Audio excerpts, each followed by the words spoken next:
Bonjour et bienvenue dans cette session consacrée à la communication et à la mobilisation numérique.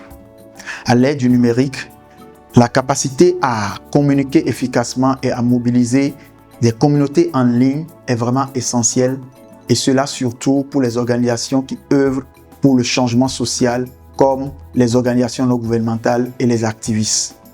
Dans ce module, nous allons ensemble décrypter les stratégies numériques clés de l'élaboration d'un plan à la protection contre les menaces en ligne, en passant par le pouvoir des histoires et des réseaux sociaux. Un plan de communication numérique pour une organisation non gouvernementale est un document stratégique qui détaille l'ensemble des actions à mettre en œuvre sur les plateformes et les outils digitaux de cette organisation dans le but de lui permettre d'atteindre des objectifs précis en lien avec la mission et la vision de l'organisation. Loin d'être une simple liste de tâches, il s'agit d'une feuille de route réfléchie qui permet de structurer, d'optimiser et de mesurer l'efficacité de la présence en ligne de l'organisation.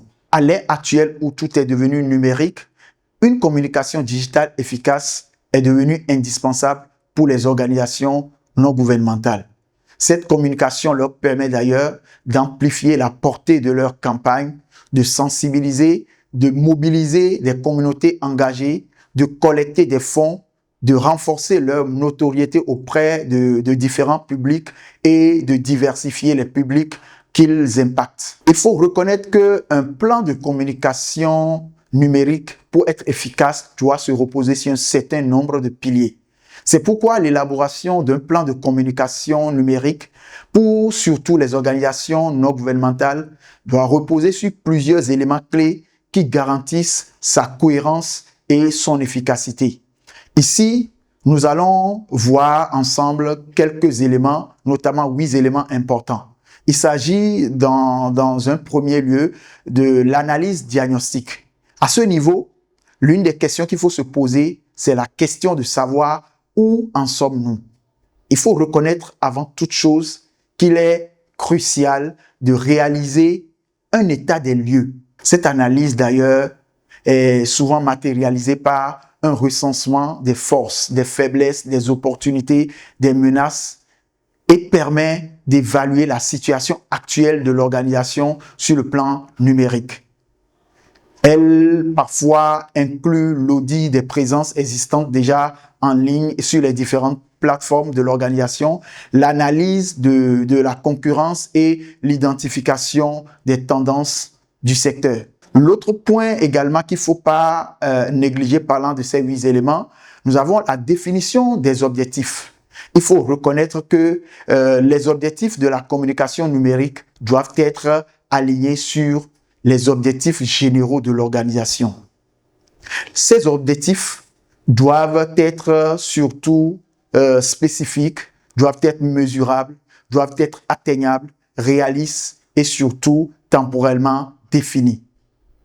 Pour une organisation non gouvernementale, les objectifs d'un plan de communication peuvent être d'ailleurs variés.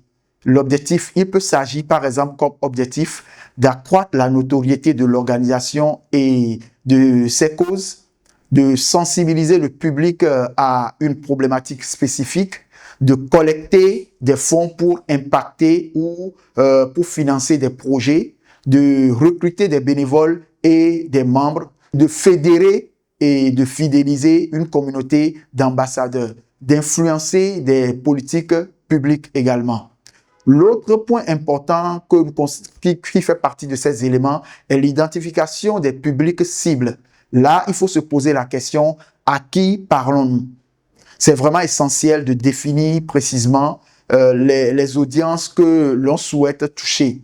Et puis, il faut reconnaître que cette démarche permet d'adapter les messages et de choisir les canaux de communication les plus pertinents que nous pouvons utiliser. L'autre élément important, c'est l'élaboration des messages clés. À ce niveau, il faut se poser la question, que voulons-nous dire? Il faut reconnaître à ce niveau-là que le message doit être clair, concis et adapté à chaque public cible que nous choisissons.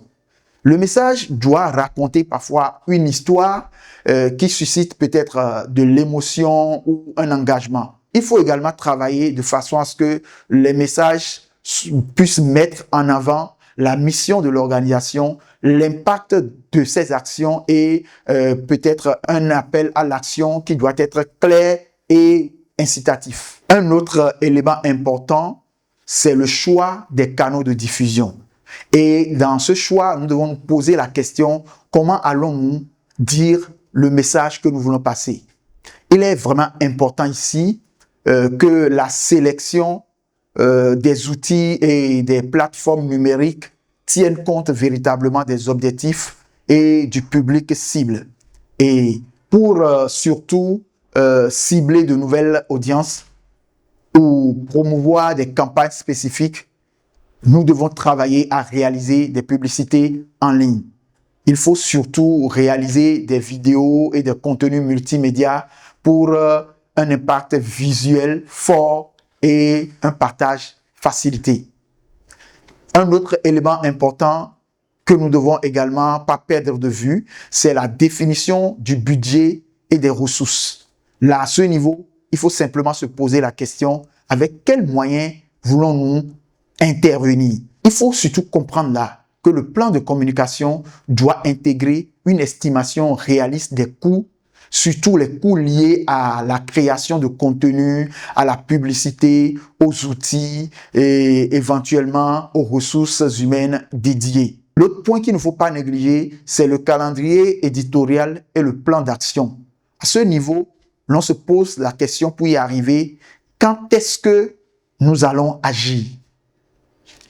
Il faut noter que l'élaboration d'un calendrier de publication permet de planifier la diffusion des contenus sur les différents canaux de manière cohérente et régulière. Le plan d'action doit détailler les tâches à accomplir, les responsabilités et les différentes échéances. L'autre point qui est d'ailleurs le dernier point important, c'est le suivi et l'évaluation. À ce niveau, nous devons nous poser la question, avons-nous réussi? Et ce que nous devons comprendre là, c'est que pour un bon suivi-évaluation, il est véritablement fondamental de mesurer la performance des actions que nous avons menées. Cela doit prendre en compte le nombre de visiteurs sur nos différentes plateformes, le taux d'engagement sur les réseaux sociaux, le nombre de dons que nous avons reçus en ligne, le nombre de nouveaux inscrits à notre newsletters.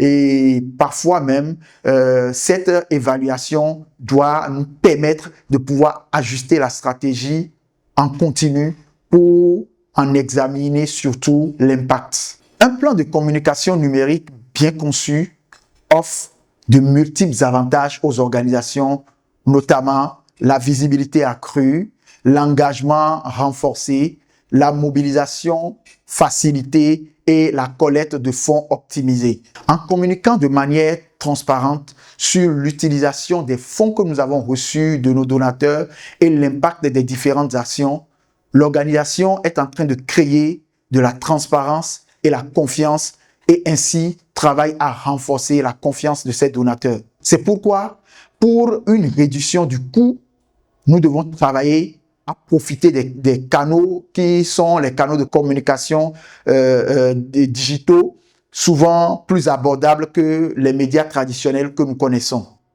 En termes d'impact, il est important d'évaluer l'efficacité des campagnes que nous menons en ligne et surtout de justifier leur impact social en ce qui concerne notre organisation.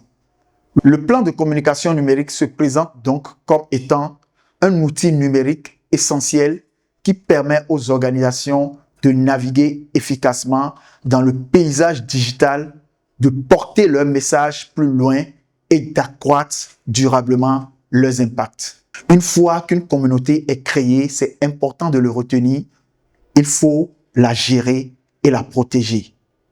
Et la gestion de cette communauté revient à nourrir la relation avec cette communauté-là.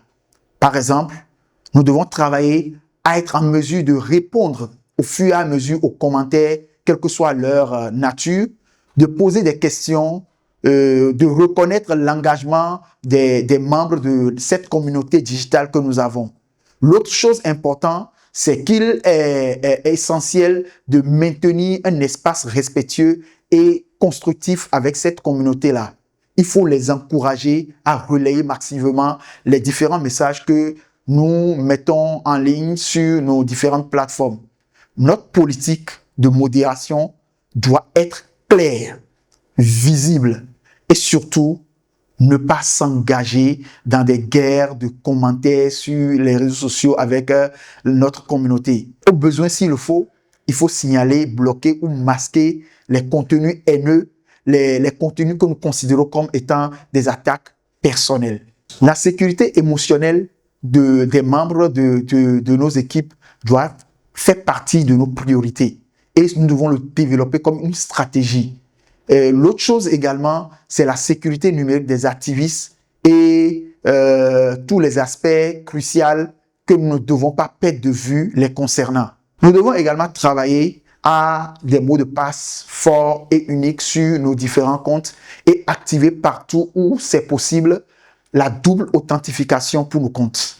Il faut reconnaître l'utilisation de certains outils de communication chiffrés comme Signal par exemple et l'utilisation du VPN, leur nécessité pour protéger la confidentialité de nos différents échanges que nous avons en ligne. Pour conclure, il faut reconnaître que la communication numérique est un outil puissant pour les organisations non gouvernementales.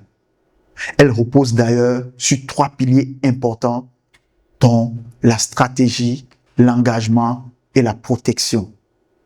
Je voudrais donc nous inviter à ne avoir aucunement peur d'exprimer et d'adapter nos approches.